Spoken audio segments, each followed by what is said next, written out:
आगे बढ़ेंगे। NCP leader Nawab Malik ने कहा कि जो अरकान असेंबली राब्ते में नहीं थे अब वो हमारे राब्ते में है। बीजेपी झूठ का पिटारा लिए हुए हैं।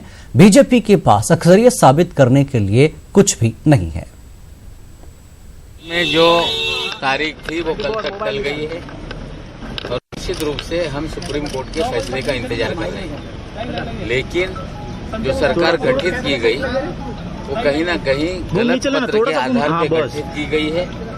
निश्चित रूप से इस सरकार के पास बहुमत नहीं है। जहां तक एनसीपी विधायकों का सवाल है, कल तक 5 विधायक हमारे संपर्क में नहीं थे, जिसमें से 2 लौटे हैं। तीसरे विधायक ने भी वीडियो के जरिए अपना संदेशा भेजा है। शाम होते होते सारे विधायक हमारे लौट आएंगे। सरकार के पास बहुमत नहीं है। हम तो चाहते हैं कि देवेंद्र जी इस्तीफा दे दें। अगर वो इस्तीफा नहीं देते हैं तो निश्चित रूप से सदन में हम सरकार को पराजित करेंगे और महाराष्ट्र में एक नई सरकार का गठन करेंगे। सरकार पूरी तरह से अल्पमत की सरकार है। कितने भी दिन में रह ले, पटल पे आना पड़ेगा, सदन में आना पड़ेगा और सदन में उन्हें हम परास्त करेंगे।